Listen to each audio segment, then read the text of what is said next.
Welcome to our 5-minute Bible study in the book of Genesis. We started last time looking at the account of the fall in Genesis chapter 3. And we saw that Satan, in the form of the serpent, tempts Eve, and then of course Adam, to partake of the fruit of the tree of knowledge of good and evil, which they were prohibited from eating. And we saw that the essence of the temptation was to distrust God. Basically, the serpent says to Eve, you can't really trust God. This fruit is good. He's just keeping it from you. And if you eat of it, you yourself will be like God. You will take God's place. So temptation revolves around a distrust of God. He cannot be trusted anymore. And I'd rather be God myself rather than worship the true God. So that's the heart of the temptation. And Eve, of course, listened to it. Now, as we continue reading, Eve had told the serpent, God said, we'll die if we eat of it. And so the serpent says, you will not die. God can't be trusted. He's tempting her. You will not die. For God knows that when you eat from it, your eyes will be open. You will be like God, knowing good and evil. So when the woman saw that the fruit of the tree was good for food, pleasing to the eye, desirable for gaining wisdom, she took some, she ate. She also gave some to her husband who was with her, and he ate. And the eyes of both of them were opened. They realized they were naked, so they sewed fig leaves together and made coverings for themselves. And then the man and his wife heard the sound of the Lord God as he was walking in the cool of the day, and they hid from the Lord God among the trees of the garden. It's a very brief account, but so devastating in its effects, as Adam and Eve decided to disobey God. And the consequences, of course, were horrible. Now, you notice what the essence of sin is.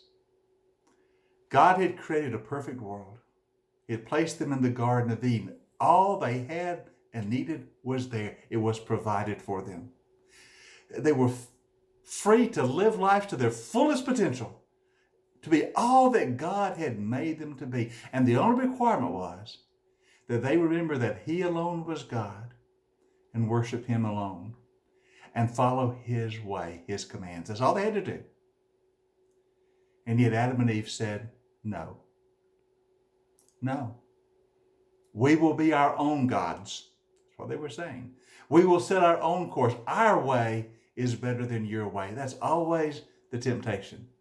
To say to God, my way is better than your way. I would rather be God of my own life than allow you to be the true Lord of my life. And of course, the effects of sin are always devastating. Now, as soon as Adam and Eve had taken the fruit, they realized things had changed. And that change is immediate, because when God comes to be with them, to fellowship with them, to walk with them, they hide. They hide from God. Part of the nature of sin is that we want to hide it from others. We want to deceive not only ourselves but others. Sin is always of a hidden nature. And so we find them even attempting to hide from God as if you could. But that's what sin does. It makes us run from God. It makes us hide from God. It makes us realize our own vulnerabilities and our own weakness. That's what happens when they realized they were naked. Suddenly they realized how vulnerable they were to all the consequences of what they had done.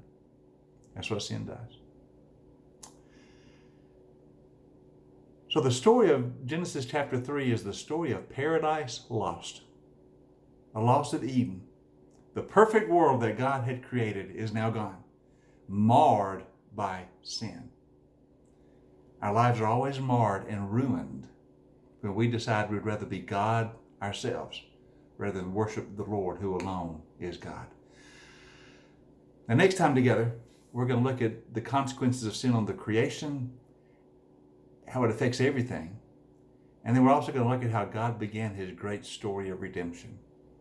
For as soon as Eden was lost, as soon as paradise was lost, as soon as sin had devastated all of creation, God sets about that process of redeeming it all and redeeming us and all of creation. And the whole Bible is the story of God's redemptive plan to rescue us from the effects of our own sin and our own bad choices.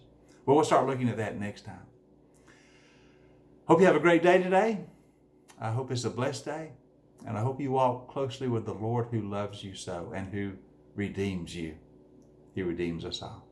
I'll see you next time for our 5-minute study in the book of Genesis.